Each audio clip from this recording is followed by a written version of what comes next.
द्वारा केवल आपको 3 ही टॉपिक करवाया जाएगा। हम पहले ही बता चुके हैं, बस केवल काव्यशास्त्र, काव्यशास्त्र, काव्यशास्त्र और भाषा विज्ञान, भाषा विज्ञान, विज्ञान और व्याकरण, व्याकरण, व्याकरण, यही 3 टॉपिक हम आपको करवाएंगे।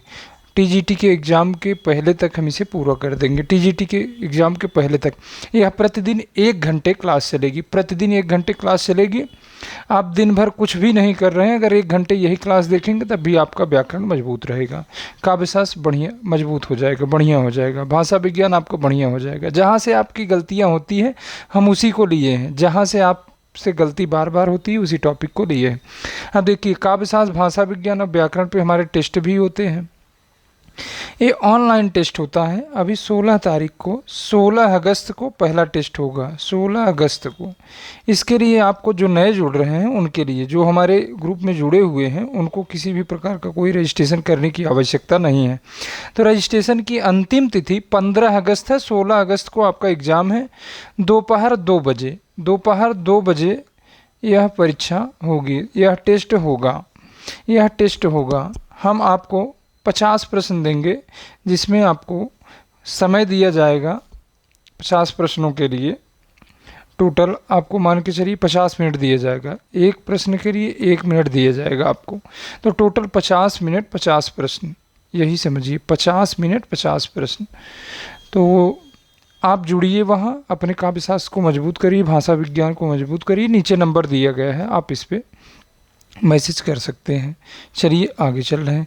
देखिए, शिल्पी का हम सॉल्व करवा रहे हैं। इसमें पहले हम टीजीटी हिंदी शिल्पी सॉल्व करवा रहे हैं, फिर उसके बाद पीजीटी सॉल्व करवाएंगे। अभी टीजीटी का देखिए ये क्लासेस हो चुकी हैं। प्लेलिस्ट देखिए क्रम से है, जब आप जाएंगे प्लेलिस्ट बनी हुई है। टीजीटी पीजीटी शिल्पी देखिए लिखा है व्याख्यात्मक हल, तो एक प्लेलिस्ट बनी हुई है, उसमें आप देखेंगे तो सारी क्लासें क्रम से हैं, क्रम से हैं। आप एक एक को देख जाइए धीरे धीरे। लगभग रिपीटेड जो प्रश्न आते हैं 30 35 40 प्रश्न, तो यहीं से आपका हो जाएगा काम। तो अगर आप नहीं पा रहे हैं प्लेलिस्ट तो आप इस नंबर पर संपर्क करेंगे, 70 68 62 242 पे संपर्क करेंगे, व्हाट्सअप करेंगे 70 68 62 242। अगर इस पर दिक्कत होगी, नहीं लगेगा तो इस पर आप संपर्क करेंगे 81 12 35 34 35 पे संपर्क करेंगे। चलिए हम आगे चल रहे हैं। अब आज हम काव्यशास्त्र की, आज हमारी 5वीं। अच्छा, अनुप्रास अलंकार आज हम देखेंगे। तो अनुप्रास में एक शब्द जुड़ा है, अनुप्रास। अनुप्रास अलंकार में देखिए एक शब्द है अनुप्रास। अच्छा, अनुप्रास का शाब्दिक अर्थ देखें तो देखिए, एक एक शब्दों को आराम से पढ़ेंगे और अंगुली रख रख पहचानना हम आपको सिखाएंगे। देखिए, अनुप्रास शब्द 2 शब्दों के योग से बना है, ऊपर लिख दे रहे हैं। अनुप्रास शब्द एक अनु और दूसरा प्रास। देखिए, एक अनु दूसरा प्रास। अनु मतलब क्या होता है? अनुप्रास शब्द 2 शब्दों की योग से बना है, अनु तथा प्रास। अभी हम बोल देंगे, आप लिख लीजिएगा। अनु का अर्थ है पीछे होता है, पीछे, पीछे या बार बार, बार बार, बार बार।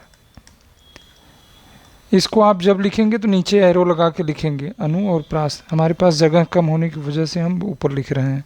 देखिए, प्रास का अर्थ होता है, प्रास का अर्थ होता है, प्रास का अर्थ देखिए, वर्ण या अक्षर, वर्ण या अक्षर, वर्ण या अक्षर, या समीप भी होता है, या पास पास या समीप, पास पास या समीप। चलिए हम एक पेज लेते हैं, तब समझ में आएगा।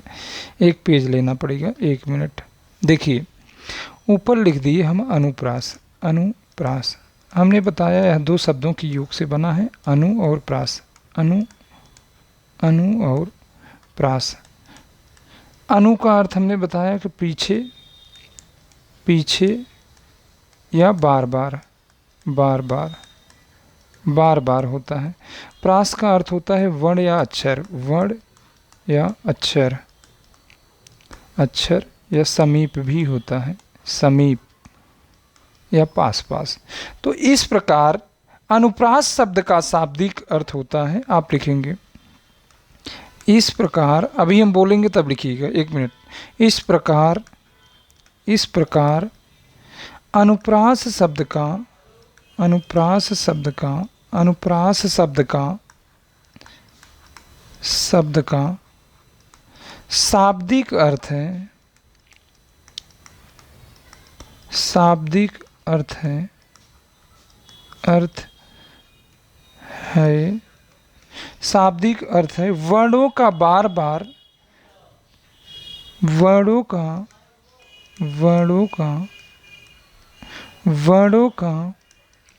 बार बार पास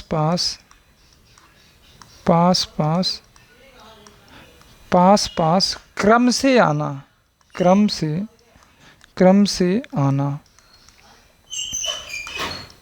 तो चलिए आना लिख लेंगे लास्ट में, आना। अब देखिए, लिखिए अनुप्रास। अनुप्रास शब्द दो शब्दों के योग से बना है, अनु तथा प्रास। अनु का अर्थ है बार बार और प्रास का अर्थ है वर्ण या अक्षर या समीप कर लेंगे ब्रैकेट में। तो इस प्रकार अनुप्रास शब्द का शाब्दिक अर्थ है वर्णों का बार बार पास क्रम से आना। अब चलिए हम आगे चल रहे हैं, यहाँ तक देख चुके हम। देखिए अनुप्रास अलंकार की परिभाषा यहाँ भी लिखा है, जहाँ किसी कविता या वाक्य में एक ही वर्ण अक्षर की बार बार देखिए, जहाँ किसी कविता या वाक्य में एक ही वर्ण या अक्षर, देखिए ब्रैकेट में अच्छा लिखा है कि आवृत्ति क्या चीज़ है? दोहराना। कोई वर्ण है, देख लीजिए क है, जब एक बार और क आ जाएगा तो देखिए आवृत्ति, एक आवृत्ति हो गई, एक आवृत्ति पूरी हो गई। देखिए इसी को आवृत्ति कहते हैं। अब समझ गए? नहीं तो आवृत्ति को लेकर भी संशय होगा। अब देखिए, जहाँ किसी कविता या वाक्य में एक ही वर्ण अक्षर की आवृत्ति बार बार होती है, अर्थात एक ही अक्षर कई बार आता है, जिससे भाषा में सुंदरता और लय पैदा होती है, वह अनुप्रास अलंकार होता है। देखिए रवर्ण की, देख लीजिए रवर्ण की आवृत्ति हो रही ना क्रम से, र। देखिए इसमें क्या लिखा है? भाषा में सुंदरता और लय पैदा होती है। जब आप पढ़ेंगे रघुपति राघव राजा राम, देखिए एक लय पैदा हो रही ना, उसमें सुंदरता भी आ रही है। तो क्या लिखा है? जहाँ किसी कविता या वाक्य में एक ही वर्ण अक्षर की आवृत्ति बार बार होती है, अर्थात एक ही अक्षर कई बार आता है, जिससे भाषा में सुंदरता और लय पैदा होती है, वह अनुप्रास अलंकार होता है। आप इस उदाहरण को लिख के इसी तरह लिखेंगे। इस पंक्ति में र वर्ण की आवृत्ति बार बार हुई है, स्पष्टीकरण दे देंगे। चलिए आगे देखिए, चंदू के चाचा ने चंदू की चाची को चांदी की चम्मच से चटनी चटाई। देखिए इसमें च वर्ण की आवृत्ति हो रही है, क्रम से हो रही है। चंदू के चाचा ने चंदू की चाची को, देखिए च वर्ण की आवृत्ति हो रही है। तो अब यहाँ देखिए, जो यह च है, च अक्षर बार बार मुंह से निकल रहा है ना, इसीलिए हम देसी भाषा में इसे नीचे लिख भी दिए हैं। बस देखिए, बस इसी का बार बार आना, जो च वर्ण है, जो च अक्षर है, जो यह बार बार आ रहा है, बस इसी का बार बार एक ही अक्षर का, जो एक ही अक्षर बार बार आ रहे हैं, इसी को अनुप्रास कहते हैं। जो यह च अक्षर बार बार आ रहा है, इसी को अनुप्रास कहते हैं। अनुप्रास किसे कहते हैं? देखिए अनुप्रास, इसमें आपको चिन्हवा दे रहे हैं, नहीं तो आप परेशान होंगे। देखिए चिन्ह लीजिए, इधर देख लीजिए, र है। तो बस देखिए च है, जो एक ही अक्षर, जो ये एक अक्षर है, बार बार देखिए, बार बार एक ही अक्षर आ रहा है ना, तो बस इसी को अनुप्रास कहते हैं। जो ये अक्षर बार बार आ रहा है, इसी को अनुप्रास कहते हैं। देखिए देसी भाषा में हम समझने के लिए आपको लिख भी दिए, च अक्षर बार बार मुंह से निकल रहा है ना, तो बस इसी बार बार एक ही अक्षर के आने को अनुप्रास कहते हैं। देखिए, चंदू के चाचा ने चंदू की चाची को चांदी की चम्मच में चटनी चटाई।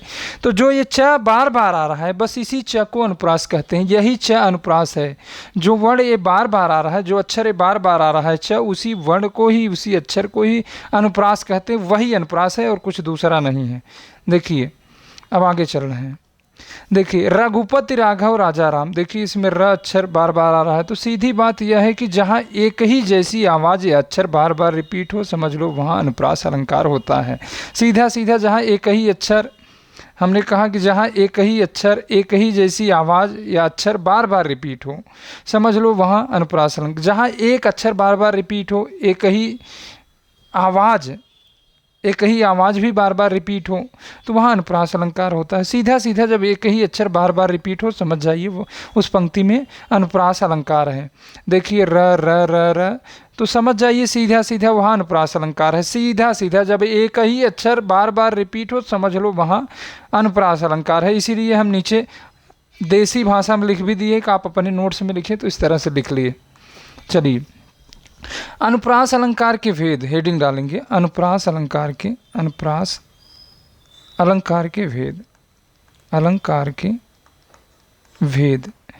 देखिए, इस तरह से लिखेंगे, 6 का अनुप्रास। इसके सामने आप थोड़ा सा हिंट दे देंगे कि जहाँ वर्ण या शब्द केवल एक बार यानी जोड़े में आते हैं, अभी हम बता रहे हैं आगे, पहले भेदों को लिख लीजिए। वृत्तानुप्रास अलंकार, जहाँ एक ही वर्ण की आवृत्ति अनेक बार होती है, अभी हम बता रहे हैं कि अनेक बार कैसे हो रही, किसमें कितनी बार वर्ण आ रहा है। लाटानुप्रास अलंकार, जहाँ शब्द या वाक्य खंड समान हो पर तात्पर्य बदल जाए, लिख लीजिए। श्रुत्यानुप्रास अलंकार, जहाँ एक ही उच्चारण स्थान से बोले जाने वर्ण पास पास आए। जैसे आप कंठ से बोल रहे हैं तो क ख ग घ ङ वाले ही वर्ण आने चाहिए, ओष्ठ से बोल रहे हैं तो प फ ब भ म वाले ही वर्ण आने चाहिए, एक ही उच्चारण स्थान से। अंत्यानुप्रास, जहाँ कविता या छंद के अंत में तुक मिले, अभी हम बता रहे हैं तुक कहाँ मिलेगी। तो ये 5 भेद होते हैं। 5 भेदों को आप क्रम से लिख लेंगे, जैसे भी आप डायग्राम बना के लिखना चाहे डायग्राम। ये हिंट के लिए हमने आपको बता दिया है। अब अभी बता रहे हैं तो फिर इसमें और मेंशन कर लेना एक ट्रिक। देखिए, 6 का अनुप्रास अलंकार क्या होता है, एक एक शब्दों को आराम से समझेंगे। पहले हम पढ़ के सुना दे रहे हैं 6 का अनुप्रास क्या होता है। जहाँ पर एक या एक से अधिक वर्णों, व्यंजनों की आवृत्ति केवल एक बार यानी वे क्रमशः 2 बार आते हैं, वहाँ 6 का अनुप्रास अलंकार होता है। इसमें वर्णों का जोड़ा जोड़ी बनता है। यहाँ 6 शब्द का शाब्दिक अर्थ है चतुर या सुंदर रूप क्रमबद्ध करना। देखिए, आप नहीं समझ पाए, हम बता रहे हैं एकदम देसी भाषा में उदाहरण देख लीजिए, एक बार आप पढ़ लीजिए खुद से। तो देखिए, जहाँ पर एक या एक से अधिक वर्णों की आवृत्ति केवल एक बार, आवृत्ति का मतलब बताया ना, केवल एक बार आवृत्ति हो। आवृत्ति कितनी बार हो, केवल एक ही बार आवृत्ति हो। एक आवृत्ति हो गई, एक आवृत्ति हो गई। अगर ख ख लिख दे रहे हैं तो यह देखिए एक बार आवृत्ति हो गई। तो एक बार आवृत्ति हो, जब एक बार आवृत्ति होगी तब समझ लीजिए वहाँ 6 का अनुप्रास अलंकार होगा। जहाँ पर एक या एक से अधिक वर्णों की, एक या एक से अधिक वर्णों की आवृत्ति केवल एक बार हो, यानी क्रम से 2 बार आते हों। जैसे क्रम से 2 बार का मतलब यही है कि जैसे आगे उदाहरण दिखा रहे हैं। देखिए, एक हमने परिभाषा में बताया है, देख लीजिए। जहाँ पर एक या एक से अधिक वर्णों की आवृत्ति केवल एक बार, देख लीजिए एक बार हुई है ना, र एक बार आया है। देखिए, हमने बताया था कि जब र 2 बार आएगा तो एक आवृत्ति पूरी हो जाएगी। देखिए आया है कि नहीं। झ 2 बार आया है, देखिए क्रम से आया है, क्रम से होना चाहिए। इसमें शब्द जोड़ी में आते हैं, सीधा सीधा समझ लीजिए। 6 का अनुप्रास में शब्द जोड़ी में आते हैं। देखिए, रीझ रीझ लिखा है, रीझ रीझ लिखा है, रीझ रीझ लिखा है, देखिए जोड़े में है कि नहीं। रहस रहस लिखा है, देखिए जोड़े में है कि नहीं। हंस हंस लिखा है ना, कि जोड़े में आएगा। छेका अनुप्रास में हमेशा जोड़े में आते हैं, लेकिन आवृत्ति केवल एक ही बार होती है। आवृत्ति केवल एक ही बार होती है। आवृत्ति का मतलब है कि इसमें अगर रा आ रहा है तो 2 ही बार रा आएगा, इसमें अगर रा आ रहा है तो केवल 2 बार रा आएगा, अगर हा आ रहा है तो केवल 2 बार हा आएगा।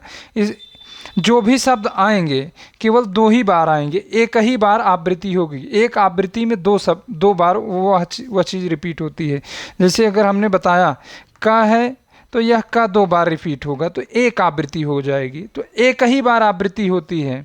कोई शब्द केवल 2 बार, कोई अक्षर केवल 2 बार आते हैं। देखिए एक बार आवृत्ति हुई है ना, देखिए र एक बार आया है, र एक बार आया है, तो इन दोनों को मिलाकर एक आवृत्ति। झ है, झ है, देखिए एक आवृत्ति। एक आवृत्ति हुई है कि नहीं, एक एक बार आवृत्ति। देखिए सीधा देख लीजिए जोड़े में आएंगे, जोड़े में आएंगे। जब जोड़े में आए तो समझ लीजिए वहाँ जब भी जोड़ी बने, जोड़ा बने, रीझ रीझ रहस रहस, तो इस तरह से जब भी जोड़ा बने तो वहाँ आप समझ जाइए कि सीधा सीधा छेका अनुप्रास है। स्पष्टीकरण भी हमने लिख दिया है कि रीझ रीझ, रीझ रहस और हंस शब्दों की आवृत्ति ठीक एक बार जोड़े के रूप में हुई है। देखिए कानन कठिन, देखिए कुंभय घट घोरे, घट घोरे न, देखिए कानन कठिन, कानन कठिन। देखिए यहाँ का और घ वर्णों की आवृत्ति केवल एक बार हुई है। देखिए हुई है कि नहीं, केवल एक ही बार हुई है, 4 बार हुई है। देखिए का, कानन का एक बार आया है कि नहीं, देखिए क्रम से होना चाहिए। का एक बार आया है कि नहीं, देख लीजिए। न जिस स्थान पे उसी स्थान पे न आया है कि नहीं, तो देख लीजिए यहाँ देखिए घ, घ शब्द देखिए आया है कि नहीं, घ शब्द आया है कि नहीं।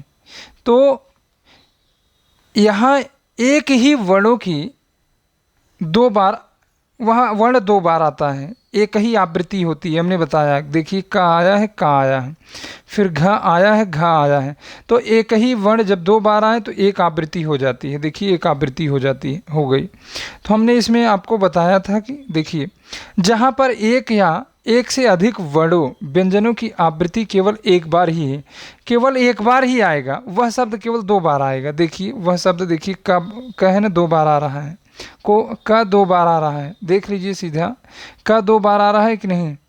फिर घ देखिए क्रम से 2 बार आ रहा है कि नहीं आ रहा है, सीधा सीधा। हमने बताया कि अधिकतर जोड़े में, प्रायः जोड़े में मिलते हैं, जोड़े में एक साथ रहेंगे। देखिए कानन कठिन, कानन लिखा है, कठिन लिखा है, घट लिखा है, घोर लिखा है। अरे देखिए दोनों घ है ना, ये जोड़े में आते हैं। एक बार फिर से देख लीजिए।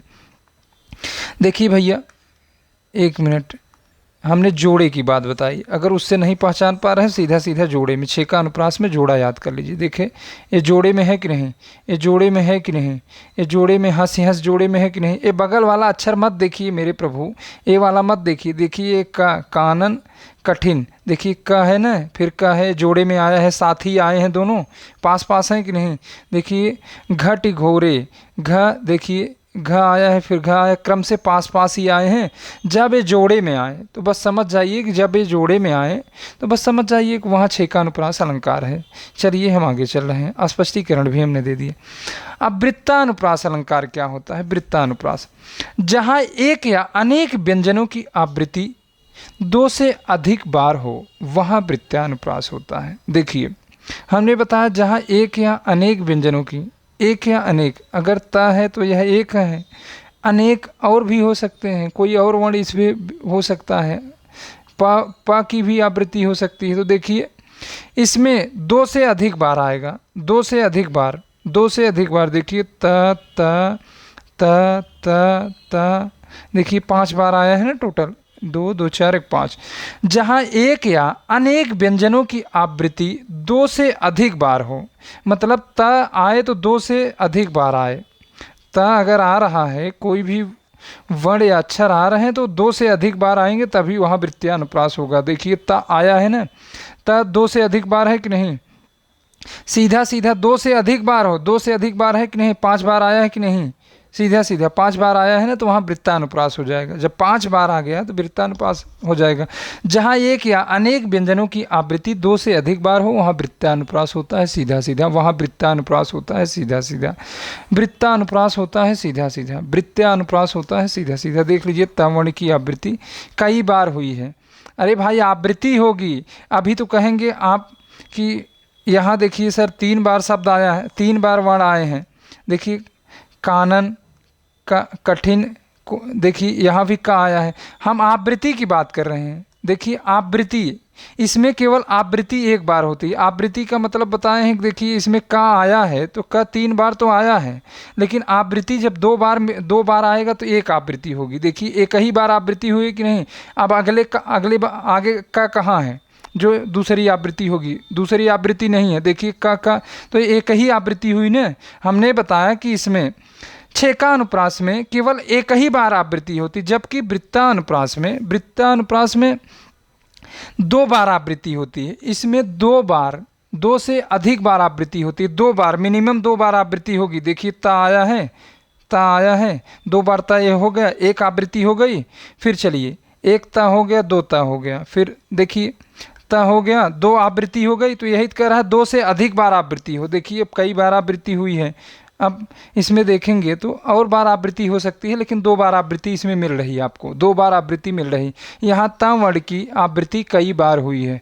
तो आप इस तरह से स्पष्टीकरण में लिख लीजिए। देखिए आवृत्ति गिन लेंगे भैया, या एक आवृत्ति 2 आवृत्ति, और उसमें हमने बताया था कि एक ही बार आवृत्ति होगी, एक ही बार आवृत्ति होगी। चलिए आगे चल रहे हैं, आप समझ गए होंगे। लाटानुप्रास अलंकार, लाटानुप्रास अलंकार, इसमें वर्णों की नहीं बल्कि पूरे शब्द या वाक्य खंड की आवृत्ति होती है, वह भी आमतौर पर 2 बार, लेकिन इसका तात्पर्य बदल जाता है, इसका मतलब बदल जाता है, इसके भाव बदल जाते हैं। देखिए इसमें वर्णों की नहीं, वर्ण की आवृत्ति नहीं होगी, बल्कि पूरे शब्द या वाक्य खंड की होगी। देखिए पूत कपूत तो का धन संचय, यही फिर रिपीट कर गया है, पूत सपूत तो का धन संचय। लेकिन इसका भाव बदल जाएगा जब वह रिपीट करेगा, जब वह वाक्य खंड रिपीट करेगा उसका भाव ही बदल जाएगा। देखिए उसका भाव बदल जाएगा। बस सीधा सीधा समझ लीजिए भैया। जब ये ऊपर वाला नीचे रिपीट कर जाए, एक ही बार आवृत्ति होगी। देखिए इसकी एक ही बार आवृत्ति हो रही कि नहीं। हमने बताया एक बार ये आया है, एक बार ये आया है, तो जब दोनों को एक बार ये आया है तो जब दोनों को मिला दिए तो एक आवृत्ति हुई ना। तो जब वर्णों नहीं, वर्ण का नहीं, हम वर्ण की बात नहीं कर रहे हैं, वर्ण को काट दीजिए, वर्णों का नहीं, बल्कि पूरे शब्द या वाक्य खंड की, देखिए वाक्य है वाक्य खंड, देखिए वाक्य खंड पूरा, देखिए इसकी एक ही बार आवृत्ति हो रही है। 2 बार आए हैं ना, एक तो एक बार आवृत्ति हुई ना। तो यही कह रहा है परिभाषा में। आप समझ गए होंगे हम क्या कहना चाह रहे हैं, आप समझ गए होंगे। देखिए इसमें वर्णों की नहीं बल्कि पूरे शब्द या वाक्य खंड की आवृत्ति होती है, वह भी आमतौर पर 2 बार आता है। देखिए एक बार ये आया है, एक बार ये आया है, 2 बार आया है ना, लेकिन उसका भावार्थ बदल जाता है, देखिए यहाँ पूरा वाक्य खंड समान शब्दों के साथ 2 बार दोहराया गया है। हमने यह स्पष्टीकरण में लिख दिया है। अब देखिए इसका अर्थ भी समझ लीजिए, यही तो हमने कहा कि भाव बदल जाते हैं। जब देख लीजिए किसी अलग पद के साथ अन्वय होता है तो उसके भाव बदल जाते हैं। देखिए पहले में देखिए भाव बदल रहे हैं। पूत कपूत का धन संचय, देखिए इसका अर्थ, अगर बेटा, देखिए कपूत नालायक है, अगर बेटा नालायक है तो उसके लिए धन इकट्ठा करने से कोई फ़ायदा नहीं। अगर बेटा नालायक है तो उसके लिए धन इकट्ठा करने से कोई फ़ायदा नहीं। तो फिर नीचे वाली पंक्ति में लिखा है पूत सपूत तो का धन संचय, अगर बेटा समझदार है, योग्य है, तब भी धन इकट्ठा करने की कोई ज़रूरत नहीं। यही तो हो रहा है। लाटा अनुप्रास में शब्दों की शक्ल वही रहती है, बस केवल भाव बदलते हैं।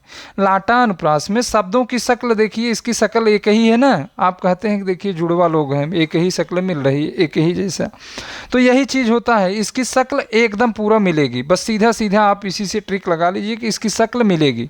शक्ल पूरी तरह से शुरू से लेकर अंत तक देखिए शक्ल मिल रही है, लास्ट में ही नहीं। देखिए यहाँ से शक्ल मिलाना शुरू करो, देखिए मिल रहा है कि नहीं। देखिए पूरा शक्ल मिल रहा है, पूरी शक्ल मिल रही है। तो इसमें शक्ल मिलते हैं। बस सीधा सीधा इसमें वाक्य खंड की आवृत्ति होती है। आगे चल रहे हैं, देखिए श्रुत्यानुप्रास क्या होता है? श्रुत्यानुप्रास जब एक ही उच्चारण स्थान से बोले जाने वर्णों की आवृत्ति हो, जब एक ही उच्चारण स्थान से बोले जाने वाले वर्णों की आवृत्ति हो, वह आवृत्ति चाहे एक बार हो चाहे अनेक बार हो, चाहे देखिए जब एक ही उच्चारण स्थान से बोले जाने वाले वर्णों की आवृत्ति हो, उस पंक्ति में देखेंगे एक ही उच्चारण स्थान से बोले जाने वाले वर्ण होंगे, चाहे वह देख लीजिए अगर कंठ से बोल रहे हैं तो कंठ से ही होगा, अगर ओष्ठ से बोल रहे हैं तो ओष्ठ से ही होगा, आप समझ लीजिए, दंत से बोल रहे हैं तो दंत, जो भी आपके उच्चारण स्थान हैं एक ही उच्चारण स्थान से, अगर कंठ का शब्द है तो कंठ का अक्षर है तो उसमें कंठ का ही अक्षर होगा, कंठ के वर्ण है तो कंठ के ही वर्ण, ओष्ठ के हैं तो ओष्ठ के ही। देखिए इसमें दंत का हमने उदाहरण ले लिया है। देखिए दीनांत था थे दीनानाथ डूबते, देखिए ये दंत है कि नहीं, तथा दधन दंत है कि नहीं, दंत है कि नहीं, दंत है कि नहीं। अब देखिए आवृत्ति हमने बताया कि आवृत्ति होनी चाहिए, इसमें अनुप्रास अलंकार में आवृत्ति होनी चाहिए। आवृत्ति कोई शब्द कोई वह अक्षर है तो 2 बार मिनिमम आना ही चाहिए। देखिए इसमें आवृत्ति हो रही, एक ही उच्चारण स्थान से उच्चरित होने वाले वर्णों की आवृत्ति हो।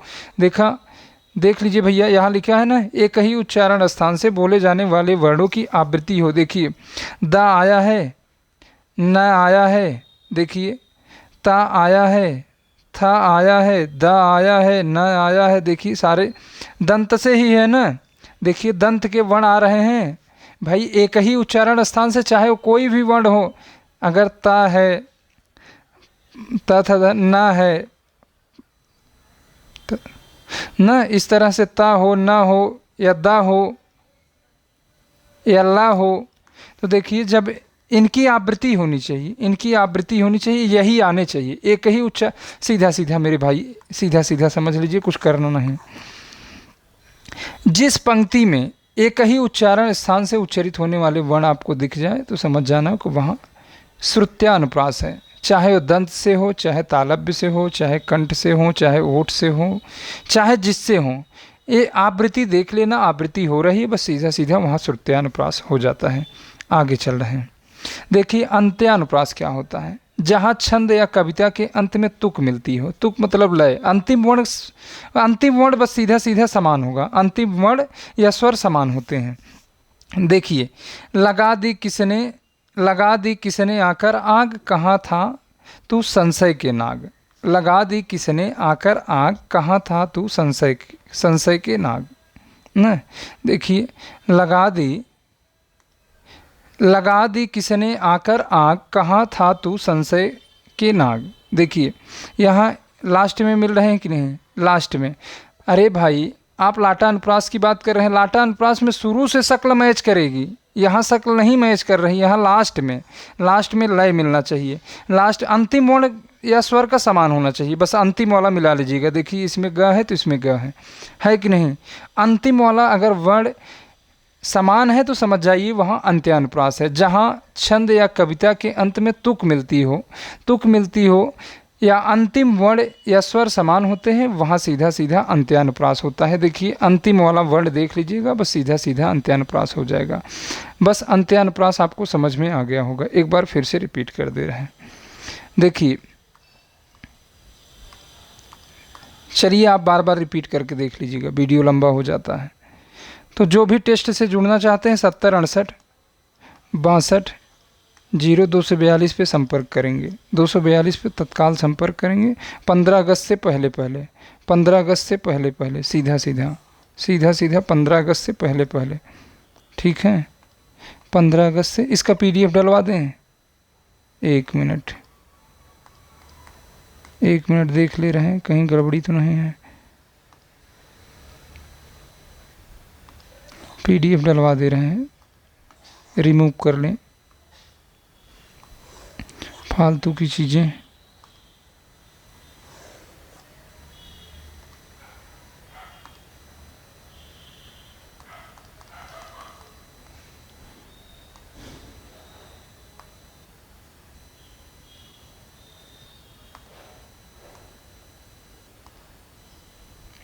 चलिए हो गया।